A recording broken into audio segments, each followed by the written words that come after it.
As sunset dropped upon the thick timberland, Emily felt a feeling of disquiet getting comfortable her chest.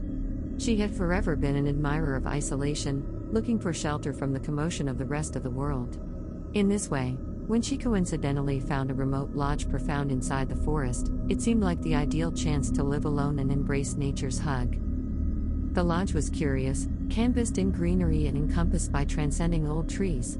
It had an otherworldly appeal that called to her, moving her nearer with each step.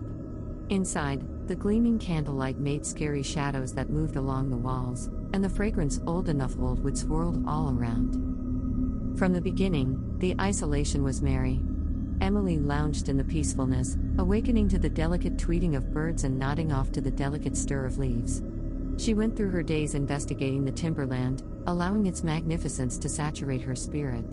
In any case, as the days transformed into weeks, the forest appeared to wake up with something powerful. One night, while sitting by the chimney, Emily heard faint murmurs somewhere far off. From the beginning, she dismissed them as simple fantasies of her creative mind. Yet, a large number of evenings, the murmurs developed stronger and more tireless, attacking her fantasies with tormenting messages. With time, the woodland's captivating hug changed into a claustrophobic grasp. The old trees lingered over her like quiet sentinels, their contorted branches connecting like skeletal fingers. Emily's asylum had turned into her jail, and she started to scrutinize her choice to reside alone in this neglected spot. One blustery evening, as downpour pelted the lodge's rooftop, Emily woke to the vibe of being watched. The candles gleamed fiercely, creating moving shaded areas that appeared to have an unmistakable overflow of energy. Her heart hustled, and she felt a mind-boggling feeling of fear. Wandering outside, she saw a baffling figure remaining among the trees, somewhat darkened by the downpour and fog.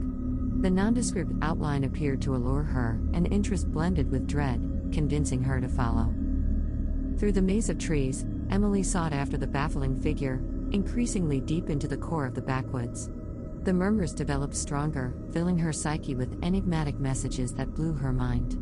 Each step she removed appeared to convey her further from the real world and more profound into a horrible domain. Hours passed, or maybe it was an unfathomable length of time. Time had lost its importance in a twilight zone she currently thought of herself as in. The woodland had changed into an extraordinary scene, where shadows moved fiercely, and the very ground appeared to move underneath her feet. Out of nowhere, the figure stopped, going to confront her. Emily heaved as a couple of sparkling, ethereal eyes met hers. She felt a shudder run down her spine, and her breath trapped in her throat. "You've come," the figure talked, voice and eerie murmur appeared to reverberate in the profundities of her brain. "What is it that you expect from me?" Emily figured out how to stammer, her voice scarcely perceptible. "We have been hanging tight for you," the figure answered mysteriously. "You have intruded into our space, and presently, you should go with a decision." Emily's psyche twirled with disarray and dread, uncertain of what lay ahead. The figure expanded a pale, spooky hand, offering her a lavish wooden box. "This container holds the way into your opportunity," the figure said. "In any case, be careful, for it likewise holds the dimness that dwells inside your spirit. Pick admirably." Conflicted between interest and dread, Emily hesitantly went after the crate. As her fingers shut around it, a flood of energy flowed through her, enlightening recollections she had covered profound inside her heart. A frightful past, second thoughts, and fears she had attempted to neglect presently re-emerged, taking steps to consume her. With shaking hands, she opened the case, releasing a twirling vortex of murkiness that overwhelmed her totally. The woods evaporated, and she ended up drifting in a void, a detainee of her own internal evil spirits.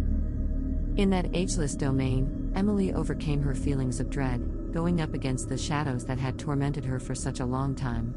What's more, as she at long last embraced her haziest self, the void started to blur, and she arose once again into the woods, changed however freed.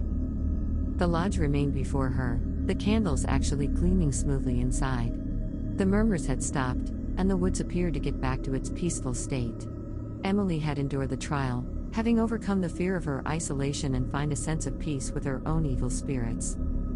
From that day on, she lived alone in the woodland, not as a break from the real world, but rather as a showdown with herself. The forest had for sure turned out badly, However, it was in that murkiness that Emily found the light she had been looking for from the start. Thus, the lodge in the core of the woodland turned into a safe haven for Emily as well as for all who thought for even a moment to wander into the wild and look for reality inside their spirit.